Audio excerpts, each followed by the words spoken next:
Dozens of protesters marched through Cape Town on Saturday demanding tougher action against illegal immigration.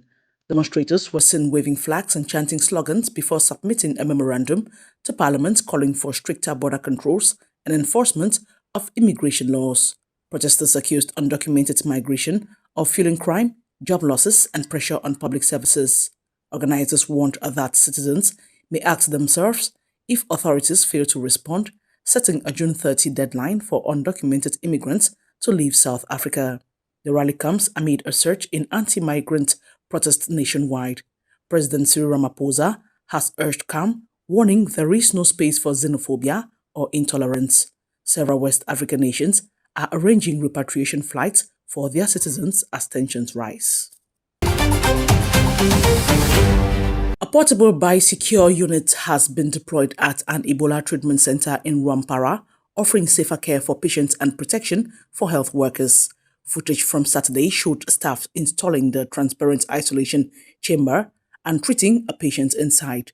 Dr. Modeta Kamara of Alumni described it as a more secure emergency chamber for epidemics, allowing close monitoring while families can still see their loved ones.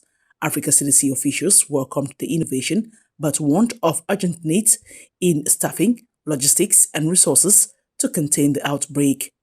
The cube, pioneered in 2010, was designed for rapid deployment in low-resource settings. The World Health Organization reports 676 confirmed cases and 136 deaths in the Democratic Republic of Congo, with Ituri province hardest hit. Uganda has also recorded 19 linked cases as the Bundibugyo strain spreads. Violent clashes broke out in Kinshasa over the weekend as opposition supporters protested a proposed constitutional revision. Demonstrators confronted police, burnt cars, and carried away injured activists. Opposition figures accused lawmakers of accepting bribes to push the referendum bill, calling it unconstitutional and a threat to Congo's unity. Organizers from the C64 movement and other parties said the protest aimed to pressure government leaders, warning against what they described as attempts to balkanize the country. Tensions have risen since President Felix Tshisekedi proposed replacing the 2006 constitution.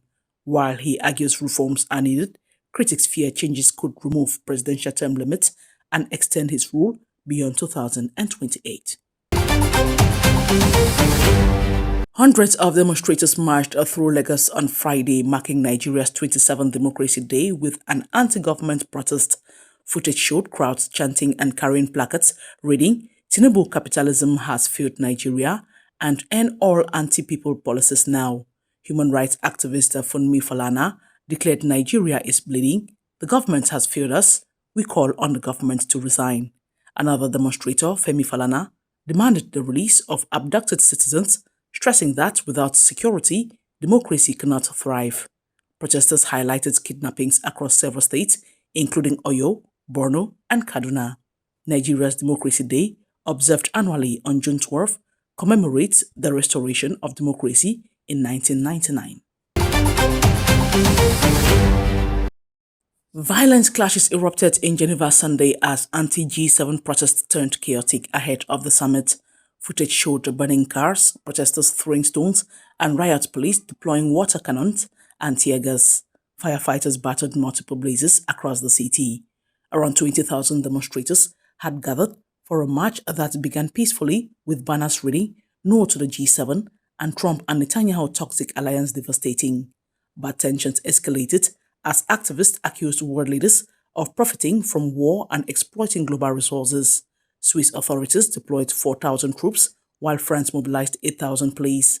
The G7 summit will take place from June 15 to 17 in Evian-les-Bains, just across Lake Geneva. Thousands marched through central Madrid Sunday in a mass protest against NATO, European rearmament plans, and rising defense budgets. Footage showed demonstrators carrying Palestinian and Cuban flags alongside placards reading "No to NATO," and "It feels like World War III now." Protesters accused European governments of prioritizing military spending over social investment during economic hardship. One activist warned that increased defense budgets mean the dismantling of public services and the destruction of the social fabric. Others criticized NATO as an imperialist system exploiting the global south. The protest comes as Spain debates its defense commitments. In April, Prime Minister Pedro Sanchez unveiled a 10.47 billion euros plan to accelerate military investment, aiming to meet NATO's 2% GDP target by 2025. Hundreds of protesters rallied in Brussels Sunday against NATO rising defense spending and what they called the militarization of Europe. Footage showed demonstrators carrying placards reading Fund Welfare, Not Warfare, and No to Militarism, No to NATO. Activists and local politicians joined the march, warning that increased defense budgets risk sparking a no-arms race. Ludo de Babanda of Vrede VZW said NATO already accounts for more than half of global military spending. Mark Bottenga of the Workers' Party of Belgium argued that money for hospitals and schools is being diverted to war. Fellow party member Nabil Bukli urged diplomacy over weapons, noting the Ukraine conflict has dragged on for 4 years despite arms shipments. The protest comes as European NATO members boost defense spending past 2% of GDP, with plans to reach 5% by 2035. Hundreds of children's shoes were laid out in Den Bosch Sunday during a memorial protest for young victims of Israeli attacks on Gaza. Mourners gathered in Market Square as organizers read aloud the names of children killed in the violence. Placards also displayed images of slain journalists. Esther van der Most of the NGO Plant an Olive Tree said since the so-called ceasefire, almost 1,000 Palestinians have been killed. How is there a ceasefire if people are still dying every day? This was the 17th such display since the war began in 2023. Organizers accused European governments, including the Dutch, of complicity and demanded sanctions against Israel. According to the World Health Organization, at least 986 Palestinians have been killed since the October 2025 ceasefire and more than 72,000 since the conflict started. Iran's Deputy Foreign Minister Kazem Garibabadi confirmed Sunday that a landmark memorandum of understanding with the United States has been finalized after weeks of negotiations mediated by Pakistan and Qatar. Known as the Islamabad Memorandum, the deal will be officially signed Friday with Switzerland's involvement. Garibabadi announced two immediate outcomes: a permanent end to military operations across all fronts, including Lebanon, and the lifting of the U.S. naval blockade on Iran. Speaking in Tehran, he described the agreement as a breakthrough after months of tense talks, crediting both diplomacy and Iran's military resilience. He stressed that Tehran will closely monitor Washington's commitments under the deal. Officials say the signing could mark a turning point in ending hostilities and opening the door to wider regional stability. Georgia has accused the European Union of blackmail over pressure to join sanctions against Russia. Tbilisi claims Brussels is pushing the small post-Soviet nation to open a second front against its larger neighbor. In March, the EU suspended visa-free travel for Georgian diplomatic and service passport holders, citing violations of democracy and human rights commitments. Parliament Speaker Sharva Papuashvili said, "They are telling us to impose sanctions on Russia. It is like telling us to destroy ourselves if we want visa-free travel."